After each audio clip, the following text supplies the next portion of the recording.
نحمده ونصلي على رسوله الكريم اما بعد فاعوذ باللہ من الشیطان الرجیم بسم اللہ الرحمن الرحیم رب اشرح لی صدری ویسر لی امری واحلل عقدۃ من لسانی یفقہوا قولی۔ السلام علیکم ورحمۃ اللہ وبرکاتہ۔ صراط مستقیم میں آپ سب کو خوش آمدید۔ پچھلے سبق میں ہم لوگوں نے مومنین کا وہ رویہ پڑھا تھا کہ جن پہ جب کوئی مصیبت آتی ہے تو وہ کہتے ہیں انا للہ و انا الیہ راجعون، کہ ہم اللہ تعالیٰ ہی کی ملکیت ہے اور ہمیں اس کی طرف ہی لوٹ کر جانا ہے۔ ایسے لوگوں کو اللہ تعالیٰ بہت زیادہ انعامات سے نوازتے ہیں اور ایسے ہی لوگ اللہ تعالیٰ نے فرمایا کہ ہدایت یافتہ ہیں۔ اس کے بعد ہم لوگوں نے پڑھا کہ صفا اور مروہ کو اللہ تعالیٰ نے مناسک حج کا ایک بہت امپورٹنٹ رکن بنا دیا، اور اس کے بارے میں جو مسلمانوں کے شک و شبہات تھے وہ اس آیت کے ساتھ دور ہو گئے۔ اس کے بعد اللہ تعالیٰ نے ان لوگوں پر گرفت کی تھی جو اللہ تعالیٰ کے احکامات کو چھپاتے ہیں، اللہ کی کتاب میں تحریف کرتے ہیں اور انہیں تھوڑے داموں میں بیچتے ہیں، اس کے علاوہ حق اور باطل کی آمیزش بھی کرتے ہیں۔ ایسے ہی لوگ زمین پر فساد برپا کرتے ہیں اور ایسے ہی لوگوں پر اللہ تعالیٰ نے لعنت فرمائی ہے۔ اللہ تعالیٰ نے اپنی لعنت فرمائی ہے، فرشتوں کی لعنت فرمائی ہے، بری اور بحری مخلوق کی لعنت فرمائی ہے اور تمام لعنت کرنے والوں کی لعنت فرمائی۔ لیکن اللہ تعالیٰ نے ایسے لوگوں کو کہا کہ ان کی توبہ قبول ہو سکتی ہے، اگرچہ جو انہوں نے بگاڑ پیدا کیا ہے صرف توبہ ہی نہیں بلکہ اس بگاڑ کو بھی درست کرنا پڑے گا، جو تحریف کی ہے اسے ٹھیک کرنا پڑے گا، اور بے شک اللہ تعالیٰ توبہ قبول کرنے والا ہے، ہر ایک کی، اور نہایت مہربان ہے۔ ہماری آج کی آیت نمبر 161 سے لے کر آیت نمبر 165 تک ہے، تو آج کا سبق شروع کرتے ہیں۔ بسم اللہ الرحمن الرحیم۔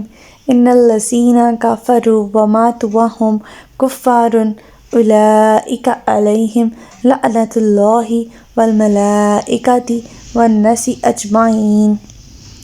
جو لوگ کفر کرتے رہے پھر اسی کفر کی حالت میں مر گئے تو ایسے ہی لوگوں پر اللہ کی، فرشتوں کی اور سب لوگوں کی لعنت ہے۔ کفر کے معنی انکار کر دینا بھی ہے، چھپانا بھی ہے، ناشکری کرنا بھی ہے۔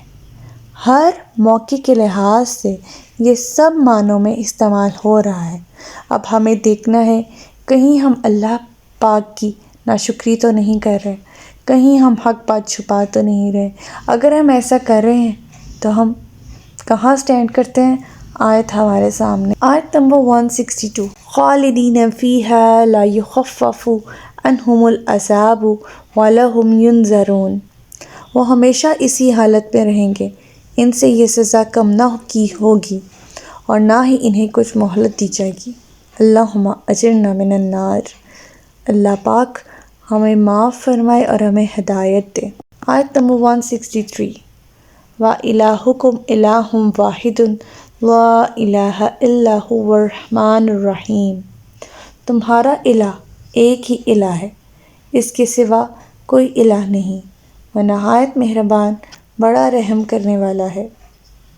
اب یہاں اللہ پاک مشرکین مکہ سے خطاب فرما رہے ہیں جنہوں نے بہت سے الہ بنا رکھے تھے اور یہ سمجھتے تھے کہ اتنے بڑے کائنات کا سارا نظام ایک اللہ کیسے سنبھال سکتا ہے۔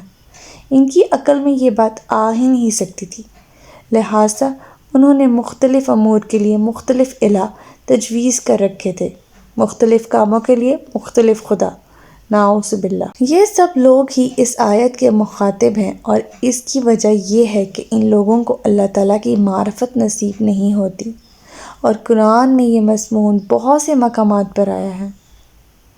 بہت سے مقامات پر اللہ تعالیٰ نے فرمایا ہے کہ ایک ہی الہ ہے اور اس الہ کے علاوہ کوئی بھی عبادت کے لائق نہیں، اور وہ الہ نہایت مہربان اور نہایت رحم کرنے والا ہے۔ آیت نمبر 164۔ ان فی خلق السماوات والارض واختلاف اللیل والنہار الفلک التی تجری فی البحر بما ینفع الناس وما انزل اللہ من السماء من ماء فأحيا به الأرض بعد موتها وبث فيها من كل دابة وتصريف الرياح والسحاب المسخر بين السماء والأرض لآيات لقوم يعقلون۔ وہ لوگ کچھ سوچتے سمجھتے ہیں ان کے لیے آسمانوں اور زمین کی پیدائش میں، رات اور دن کے ایک دوسرے کے بعد آنے میں، ان کشتیوں میں جو لوگوں کو نفع دینے والی چیزوں کے لیے سمندروں میں چلتی ہیں۔ جو لوگ کچھ سوچتے سمجھتے ہیں، عقل رکھتے ہیں، ان کے لیے آسمانوں اور زمین کی پیدائش میں، رات اور دن کے ایک دوسرے کے بعد آنے میں، ان کشتیوں میں جو لوگوں کو نفع دینے والی چیزوں کے لیے سمندروں میں چلتی ہیں، اللہ تعالیٰ کے آسمان سے بارش نازل کرنے میں، جس سے وہ مردہ زمین کو زندہ کر دیتا ہے، اور اس میں ہر طرح کی جاندار مخلوق کو پھیلا دینا ہے، نیز ہواؤں کی گردش میں اور ان بادلوں میں جو زمین اور آسمان کے درمیان تابع فرما ہے، بے شمار نشانیاں ہیں۔ اب اس آیت میں اللہ تعالیٰ نے غور و فکر کرنے والوں کے لیے 8 ایسے امور کا ذکر فرمایا ہے جو اللہ تعالیٰ کے وجود پر، اس کی لامحدود قدرت پر واضح دلائل ہیں۔ مثلاً اتنے عظیم الشان آسمان کو بغیر ستونوں کے پیدا کرنا اور زمین کو اس طرح بنانا کہ اس پر بسنے والی تمام مخلوق کی ضروریات کے لیے وہ کافی ہے۔ رات دن کا ایک دوسرے کے بعد آنا جانا، اوقات کا گھٹنا بڑھنا، جہازوں کا بڑے بڑے سمندروں میں رواں ہونا، آسمان سے بارش برسنا جس سے مردہ زمینیں زندہ ہو جاتی ہیں، ہر جاندار میں پیدا کرنے کا سلسلہ، تمام روئے زمین پر پھیلا دینے، ہواؤں کے رخ میں تبدیلی پیدا کرنا، بلندیوں پر بادلوں کو اپنی مرضی کے مطابق چلانا، یہ سب کام ایسے ہیں جنہیں اللہ کے سوا کوئی بھی ہستی سر انجام نہیں دے سکتی۔ اور کون سے کام ہیں جن میں اللہ تعالیٰ دوسرے دیوی دیوتاؤں کی ضرورت پیش آ سکتی؟ غور و فکر کرنے والوں کے لیے اس کائنات میں اس کے علاوہ بھی بہت سی نشانیاں موجود ہیں۔ آیت نمبر 165، وَمِنَ النَّاسِ مَن يَتَّخِذُ مِن دُونِ اللَّهِ أَندَادًا يُحِبُّونَهُمْ كَحُبِّ اللَّهِ وَالَّذِينَ آمَنُوا أَشَدُّ حُبًّا لِلَّهِ وَلَوْ يَرَى الَّذِينَ ظَلَمُوا إِذْ يَرَوْنَ الْعَذَابَ أَنَّ الْقُوَّةَ لِلَّهِ جَمِيعًا وَأَنَّ اللَّهَ شَدِيدُ الْعَذَابِ۔ ان نشانیوں کے باوجود جو لوگ ایسے ہیں جو غیر اللہ کو اس کا شریک بناتے ہیں، وہ ان شریکوں کو یوں محبوب رکھتے ہیں جسے اللہ کو رکھنا چاہیے، اور جو ایماندار ہیں وہ تو سب سے زیادہ اللہ ہی سے محبت رکھتے ہیں۔ کاش ان ظالموں کو آج یہ بات سوجھ جائے جو انہیں عذاب دیکھ کر سوجھے گی کہ قوت تو تمام تر اللہ ہی کے لیے ہے، نیز یہ کہ اللہ سزا دینے میں بہت سخت ہے۔ اللہ تعالیٰ کی مخصوص صفات میں اپنے معبودوں کو اللہ تعالیٰ کے مقابلے میں ٹھہراتے ہیں۔ کون شریک؟ منافق۔ کون شریک؟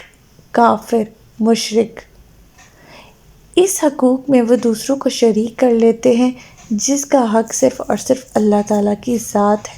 سلسلہ اسباب پر حکمرانی، حاجت روائی، مشکل کشائی، فریاد رسی، عبادات، دعائیں سننا، اولاد عطا کرنا، غیب شہادت کی ہر چیز سے واقف ہونا اور دوسروں کو قانون سمجھانا، حرام حلال کی حدود مقرر کرنا، ان سب باتوں میں اللہ تعالیٰ کے ساتھ شریک ٹھہراتے ہیں، چاہے وہ مشرک ہوں، چاہے وہ منافق ہو، چاہے وہ ہم جیسے نام نہاد مسلمان۔ ان سب باتوں میں کئی دوسرے پیغمبروں، بزرگوں، فرشتوں، جنوں، دیوی دیوتاؤں کو اللہ تعالیٰ کا مد مقابل اور شریک ٹھہرائے جانے کا مطلب ہی کیا ہے؟ محبت کا تعلق تو دل سے ہوتا ہے، اور یہی بات تمام افعال و اعمال کا سرچشمہ ہے۔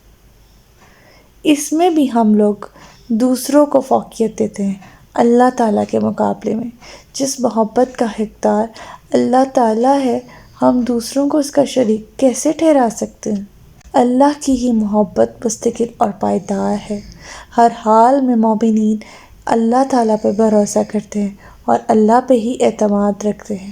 اللہ تعالیٰ ہمیں ایسی منافقت سے بچائے، اللہ تعالیٰ ہمیں ہدایت دے، ایسی ہدایت جس کے بعد گمراہی نہ ہو۔ اسی نوٹ پر ہم آج کا سبق اختتام کرتے ہیں اور اللہ تعالیٰ سے دعا کرتے ہیں کہ اللہ تعالیٰ قرآن کی تعلیمات کو ہمیں اپنی زندگی میں رائج کرنے کی توفیق عطا فرمائے۔ جزاک اللہ خیرا۔ ربنا لا تزغ قلوبنا بعد إذ هديتنا وهب لنا من لدنك رحمة إنك أنت الوهاب۔ سبحانك اللهم وبحمدك أستغفرك وأتوب إليك۔ السلام علیکم ورحمۃ اللہ وبرکاتہ۔